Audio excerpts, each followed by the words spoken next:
सोचिए, अगर आज से ठीक 5 साल बाद कोई पूछे कि आपकी जिंदगी जैसी भी है वैसी क्यों है, तो इसका जवाब क्या होगा? किस्मत, हालात या फिर सिर्फ आपकी सोच? ये एक बहुत गहरा सवाल है, क्योंकि ज्यादातर लोग आप जानते हैं बाहरी वजह गिनाने लगेंगे। लेकिन आज हमारे हाथ जो स्क्रिप्ट लगी है, the magic of thinking big, वो कहती है कि जवाब कहीं बाहर नहीं है। नहीं, वो हमारे अंदर ही छुपा है। बिल्कुल। और आज हमारी इस गहरी पड़ताल का मिशन भी यही है, ये समझना कि हमारी सोच और हमारी हकीकत के बीच का धागा कितना मजबूत है। क्या सच में बड़ा सोचने से जिंदगी बदल सकती है? इस स्क्रिप्ट का दावा तो यही है, और ये दावा बहुत बड़ा है। हाँ, ये कहती है कि अमीर और कामयाब लोग इसलिए कामयाब नहीं हैं कि वो ज्यादा होशियार हैं या ज्यादा लकी हैं, बल्कि सिर्फ इसलिए कि उनकी सोच का दायरा, उनका साइज ऑफ थिंकिंग बाकियों से कहीं बड़ा होता है। तो चलिए इस विचार की परतों को जरा खोलते हैं। बिल्कुल। और यहाँ समझने वाली बात यह है कि ये स्क्रिप्ट सिर्फ पॉजिटिव सोचों सब अच्छा होगा वाली बात नहीं करती। हाँ, वो तो बहुत सुना है। ये एक पूरा सिस्टम है, एक तरीका, जिससे आप अपनी सोच को जानबूझकर एक आदत की तरह बदल सकते हैं। इसमें सफलता को कोई लॉटरी नहीं माना गया है, उसे एक अंदरूनी इंजीनियरिंग का प्रोजेक्ट माना गया है। अंदरूनी इंजीनियरिंग, ये शब्द मुझे बहुत अच्छा लगा। और इस इंजीनियरिंग को समझाने के लिए स्क्रिप्ट में रमेश और सुरेश की एक बड़ी सीधी सादी कहानी है। दो दोस्त थे, एक ही माहौल में पले बड़े, पढ़ाई लिखाई भी लगभग एक जैसी ही थी। दोनों ने एक ही कंपनी में एक ही लेवल पे काम शुरू किया, मतलब यहाँ तक सब कुछ बराबर था। बिल्कुल, शुरुआत एक जैसी। लेकिन कहानी में ट्विस्ट आता है 10 साल बाद। हाँ। 10 साल बाद रमेश उसी कंपनी में एक सीनियर मैनेजर की पोस्ट पर था, अच्छी सैलरी, एक टीम और इज्जत। और सुरेश वहीं का वहीं था, लगभग उसी लेवल पे था जहां से उसने शुरू किया था। थोड़ी बहुत तरक्की हुई, लेकिन कुछ खास नहीं। और यहीं से इस स्क्रिप्ट का सबसे पहला और सबसे जरूरी सिद्धांत सामने आता है।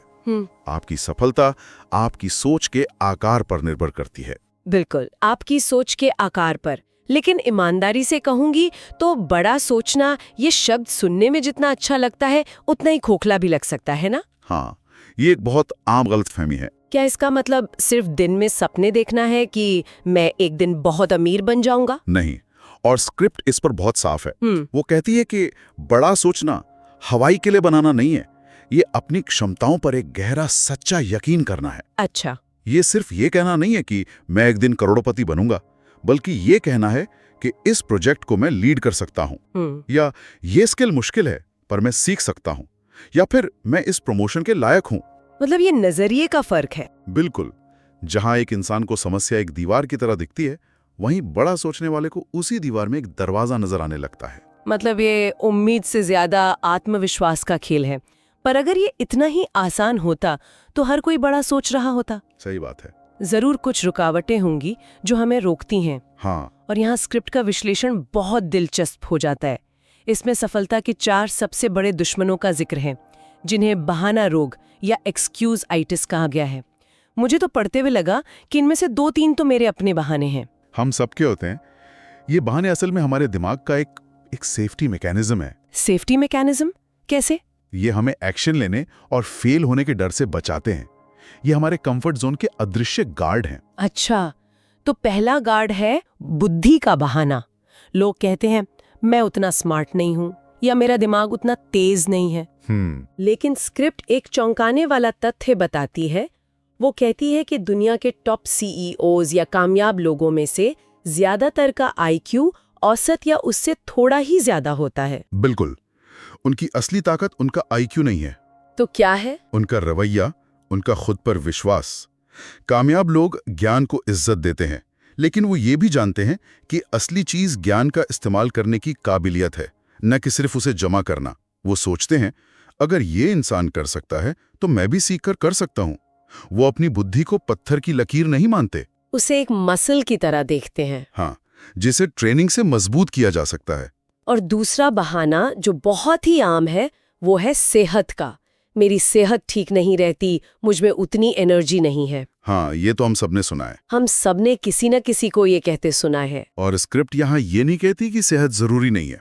वो कहती है कि अपनी सेहत के बारे में चिंता करने की बजाय आपके पास जितनी भी सेहत है उसके लिए शुक्रगुजार होकर उसका सबसे अच्छा इस्तेमाल करें। दुनिया में ऐसे अनगिनत उदाहरण हैं जहां लोगों ने शारीरिक चुनौतियों के बावजूद कमाल कर दिखाया है। बहाना सेहत नहीं है, बल्कि सेहत को लेकर हमारा नजरिया है। सही कहा। तीसरा है उम्र का बहाना।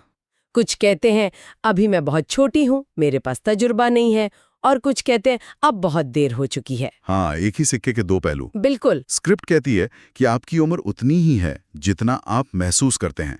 उम्र एक नंबर है, जबकि तजुर्बा और ऊर्जा एक मानसिकता है। और चौथा, जो शायद सबसे खतरनाक है, किस्मत का बहाना। हाँ, मेरी किस्मत ही खराब है, या वो तो बस लकी था। ये कहना सबसे आसान है, क्योंकि इसमें सारी जिम्मेदारी हमसे रटकर किसी अनजान ताकत पर चली जाती है। अपनी जिंदगी पर कोई कंट्रोल ही नहीं है। और यहीं पर स्क्रिप्ट एक बहुत बड़ा मानसिक बदलाव लाती है। वो कहती है कि किस्मत कोई बाहरी शक्ति नहीं है, किस्मत एक्शन को फॉलो करती है, और एक्शन आपकी सोच को। मतलब जब आप सही एक्शन लेना शुरू करते हैं, मेहनत करते हैं, तो आप किस्मत के लिए ज्यादा मौके बना रहे होते हैं। बिल्कुल। तो किस्मत कोई जादू नहीं, बल्कि हमारी सोच और हमारे कर्मों का नतीजा है। ठीक है, तो अगर कोई इन बहानों से पार पा लेता है, तो अगला कदम क्या है? एक्शन लेना। लेकिन एक्शन लेने के लिए जिस चीज की सबसे ज्यादा जरूरत होती है, वो है आत्मविश्वास। और स्क्रिप्ट कहती है कि ये कोई पैदाइशी चीज नहीं है। नहीं, इससे बनाया जाता है, ईंट दर ईंट। इसका एक पूरा चक्र है, एक अपने आप चलने वाली मशीन की तरह। एक फॉर्मूला दिया गया है, सोचो कि तुम ये कर सकते हो, फिर उस पर एक्शन लो, चाहे छोटा ही क्यों ना हो। और जब एक्शन लोगे तो तुम्हें थोड़ी सफलता मिलेगी, जिससे आत्मविश्वास महसूस होगा। और जब आत्मविश्वास आएगा तो तुम अगली बार और भी बड़ा सोच पाओगे। ये एक ऊपर जाने वाली सीढ़ी है। बिल्कुल। और इसे साबित करने के लिए स्क्रिप्ट में एक लड़के की कहानी है जो लोगों के सामने बोलने से बहुत डरता था। उसे लगता था कि वो कभी एक अच्छा स्पीकर नहीं बन पाएगा। लेकिन उसने एक तरीका अपनाया। क्या?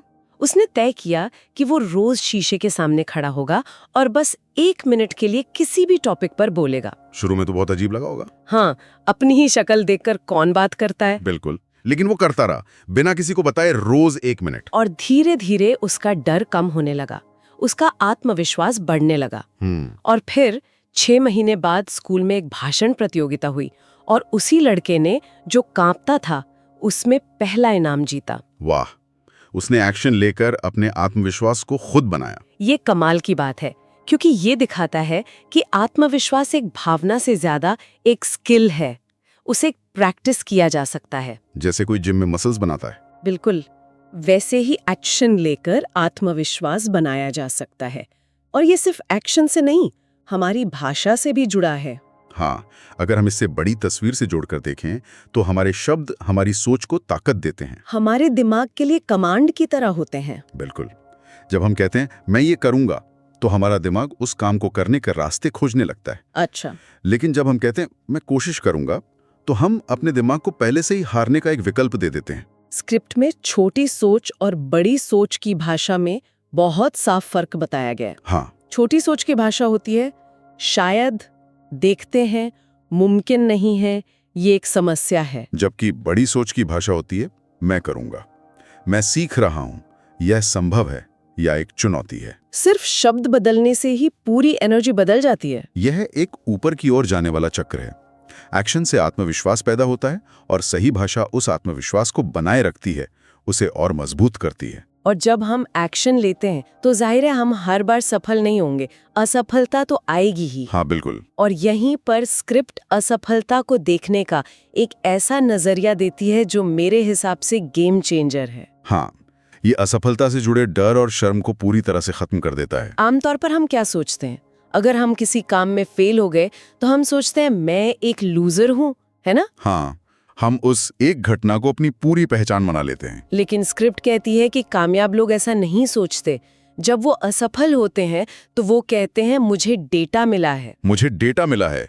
ये लाइन असफलता को व्यक्तिगत हमले से हटाकर एक सीखने की प्रक्रिया में बदल देती है। ये सुनने में बहुत अच्छा लगता है, मुझे डेटा मिला है, लेकिन असल जिंदगी में जब कोई अपनी नौकरी खो देता है या किसी बड़े प्रोजेक्ट में फेल हो जाता है तो उस भावना से निपटना बहुत मुश्किल होता है। ये बहुत जरूरी सवाल है। स्क्रिप्ट कहती है कि इसका तरीका है असफलता को एक घटना के रूप में देखना, न कि अपनी पहचान के रूप में। अच्छा। थॉमस एडिसन का उदाहरण सबसे अच्छा है। जब वो लाइट बल्ब बनाने में 1000 बार से ज्यादा फेल हुए तो किसी ने उनसे पूछा कि आपको 1000 बार फेल होकर कैसा लगा? उन्होंने कहा मैं फेल नहीं हुआ, मैंने 1000 ऐसे तरीके सीखे हैं जो काम नहीं करते। मतलब हर कोशिश को एक प्रयोग माना, एक डेटा पॉइंट। बिल्कुल। उन्होंने ये नहीं कहा मैं एक असफल आविष्कारक हूं, उन्होंने कहा मेरा ये प्रयोग असफल रहा। जब आप घटना को खुद से अलग कर देते हैं तो भावनात्मक बोझ कम हो जाता है। और सीखने की गुंजाइश बढ़ जाती है। और इसी असफलता के डर की वजह से हम एक और बहाना बनाते हैं, मैं अभी तैयार नहीं हूं। हाँ, सही समय का इंतजार। हम सही समय का, सही तैयारी का इंतजार करते रहते हैं, लेकिन स्क्रिप्ट एक बहुत सख्त नियम बताती है, तैयार महसूस करने से पहले एक्शन लें। बिल्कुल, क्योंकि तैयारी एक्शन लेने से ही होती है। एक्शन लेते हैं तो आपको तुरंत फीडबैक मिलता है, डेटा मिलता है और आप सीखते हैं। यही असली तैयारी है। ठीक है, तो अगर कोई इन बहानों से पार पा लेता है, आत्मविश्वास बना लेता है और असफलता से डरना बंद कर देता है, तो अगला कदम क्या है? इस नई सोच को असल जिंदगी में कैसे इस्तेमाल करें? मुझे लगता है कि स्क्रिप्ट का अगला हिस्सा इसी पर है ना? हाँ, और ये स्रोत का सबसे व्यवहारिक हिस्सा है। ये बताता है कि बड़ा सोचना सिर्फ एक दिमागी कसरत नहीं है, ये आपके रोज के चुनावों में दिखना चाहिए। यहाँ 3 चीजों पर फोकस किया गया है: आपके लक्ष्य, आपका माहौल और आपके रोज के काम। सबसे पहले लक्ष्य।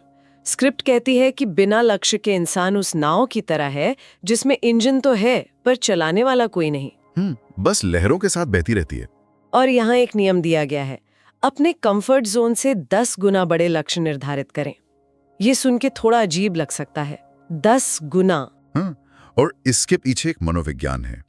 जब आप थोड़ा बड़ा लक्ष्य रखते हैं, मान लीजिए 10% ज्यादा, तो आपका दिमाग पुराने तरीकों से ही उसे हासिल करने की कोशिश करता है। थोड़ी और मेहनत, थोड़े और घंटे। बिल्कुल। लेकिन जब आप 10 गुना बड़ा लक्ष्य रखते हैं तो आपका दिमाग जानता है कि पुराने तरीके काम नहीं करेंगे। तब उसे नए रास्ते खोजने पड़ते हैं। हाँ, वो पूरी तरह से नए, बड़े और क्रिएटिव समाधान खोजने पर मजबूर हो जाता है। यह आपकी सोच के दायरे को जबरदस्ती बढ़ा कर देता है। और दूसरा महत्वपूर्ण पहलू है आपका माहौल। एक बहुत मशहूर कहावत है कि आप उन 5 लोगों का औसत होते हैं जिनके साथ आप सबसे ज्यादा समय बिताते हैं। और ये अवचेतन रूप से काम करता है। अगर आपके आसपास के लोग हमेशा शिकायतें करते हैं, डर की बातें करते हैं या छोटी सोच रखते हैं, तो उनकी वो ऊर्जा आपको भी नीचे खींचेगी। ये बात सही है, लेकिन इसे लागू करना बहुत मुश्किल हो सकता है। क्या इसका मतलब है कि हमें अपने पुराने दोस्तों या परिवार से दूरी बना लेनी चाहिए? नहीं, स्क्रिप्ट ये नहीं कहती कि आप रिश्ते तोड़ दें। वो कहती है कि अपने इनपुट को समझदारी से चुनें। इनपुट को चुनें मतलब आप तय करें कि आप किसकी सलाह को गंभीरता से लेंगे। आप अपने सर्कल में ऐसे लोगों को शामिल करें जो आपको चुनौती देते हैं, जो आपसे बड़े लक्ष्य रखते हैं। साथ ही ग्रोथ वाला कंटेंट पढ़ें, बड़े विचारकों को सुनें, अपने दिमाग को फर्स्ट क्लास खुराक दें। और तीसरा पहलू है इस बड़ी सोच को रोजमर्रा की जिंदगी में लाना। ये सिर्फ करियर के बड़े लक्ष्यों के बारे में नहीं है। बिल्कुल नहीं, ये उस बारे में भी है कि आप अपने परिवार में कैसे बात करते हैं। या आपके करियर में भी दिखता है। क्या आप पहल करते हैं, नए आइडियाज शेयर करते हैं, या ज्यादा जिम्मेदारी मांगते हैं? हाँ, और ये आपके दिमाग में भी चलता है। क्या आप नकारात्मक विचारों को कम कर रहे हैं? ये छोटी छोटी आदतें मिलकर ही बड़ी सोच को हकीकत बनाती हैं। तो इन सब का क्या मतलब है? मतलब ये है कि आज से 1 साल बाद हम 2 जगहों पर हो सकते हैं। या तो वहीं जहां आज हैं, शिकायतों और बहानों के साथ, या फिर उस जगह पर जिसकी आज हम शायद कल्पना भी नहीं कर सकते। और इन दोनों के बीच का फर्क सिर्फ एक चीज तय करेगी, हमने कितना बड़ा सोचना चुना। ये एक बहुत शक्तिशाली विचार है कि हमारा भविष्य हमारी वर्तमान सोच में निर्भर करता है। ये एक बड़ी जिम्मेदारी भी है। बिल्कुल। और स्रोत का अंतिम संदेश यही है, आप अपनी क्षमता से सीमित नहीं हैं, आप अपनी सोच से सीमित हैं। हमारे पास हमेशा एक विकल्प होता है, छोटी सोच जो सुरक्षित लगती है लेकिन हमें एक ही दायरे में कैद रखती है, या फिर बड़ी सोच का जादू जो हमें वहां ले जा सकता है जहां हम सच में जाना चाहते हैं। अंत में चुनाव हम पर है। ये एक बेहतरीन सारांश है। और इस चर्चा को समाप्त करने के लिए मैं एक अंतिम विचार सामने रखना चाहूंगा। जरूर। यह स्क्रिप्ट हमारी सोच के आकार पर बहुत जोर देती है, जो कि बहुत महत्वपूर्ण है। लेकिन सोचने का एक और पहलू है। क्या? हमारी सोच की गुणवत्ता और उसकी दिशा। एक दिलचस्प बिंदु है, आकार, गुणवत्ता और दिशा। हाँ, तो यहाँ एक सवाल है जिस पर गौर किया जा सकता है। क्या ऐसा हो सकता है कि कोई बहुत बड़ा सोच रहा हो लेकिन गलत दिशा में? जैसे कोई दुनिया का सबसे बड़ा अपराधी बनने का लक्ष्य रखे। उसकी सोच का आकार तो बहुत बड़ा है, लेकिन उसकी दिशा समाज और खुद के लिए विनाशकारी है। बिल्कुल। तो बड़ा सोचना और सही सोचना, इन दोनों के बीच क्या रिश्ता है? बड़ा सोचने के साथ साथ सही दिशा में सोचना कितना जरूरी है? ये एक विचार है जिस पर आगे सोचा जा सकता है।